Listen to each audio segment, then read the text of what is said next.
আমি এখন আছি রূপনগর আবাসিক এলাকার ঝিলপাড়ে। এই জায়গাটায় একটি লেক রয়েছে, ঝিল রয়েছে, যা আমার পিছনে রয়েছে। এটার সবচেয়ে বড় সমস্যা, এটার পানি একেবারে অপরিচ্ছন্ন, মশা তৈরির কারখানা। এটা অবিলম্বে জনগণের দাবি যে এই লেকটি পরিষ্কার করা হোক। এই লেকটির পাড় দিয়ে একটি ওয়াকওয়ে আছে, যার অধিকাংশ বেদখল অবস্থায় রয়েছে।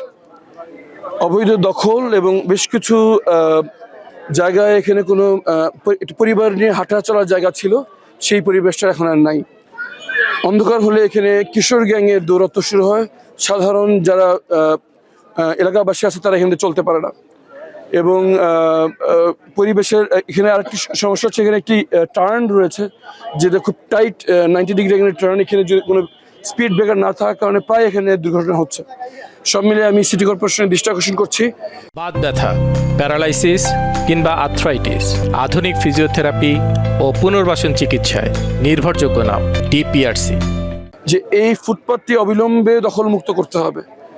এখানে জনগণের হাঁটা চলার জন্য অবমুক্ত করে দিতে হবে।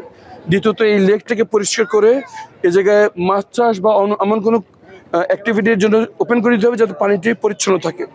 এবং সর্বশেষ, এখানে আইন শৃঙ্খলা পরিস্থিতি উন্নত করার জন্য নিয়মিত টহল, সিসিটিভি ক্যামেরা, রাতে আলোর ব্যবস্থা করতে হবে।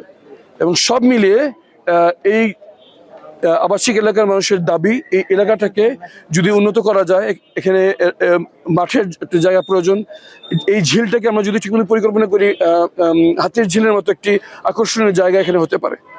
আমরা সবাইকে আহ্বান জানাচ্ছি, কর্তৃপক্ষকে আহ্বান জানাচ্ছি, সিটি কর্পোরেশনকে আহ্বান জানাচ্ছি, এখানে এই জনগণের দাবি তারা যেন দৃষ্টিপাত করেন এবং এই পরিবেশের অস্বাস্থ্যকর পরিবেশকে উন্নত করে, আইন শৃঙ্খলা পরিবেশ উন্নত করে জনগণের জন্য নির্ভর একটি পরিবেশ তৈরি করে দেন। ধন্যবাদ সবাইকে।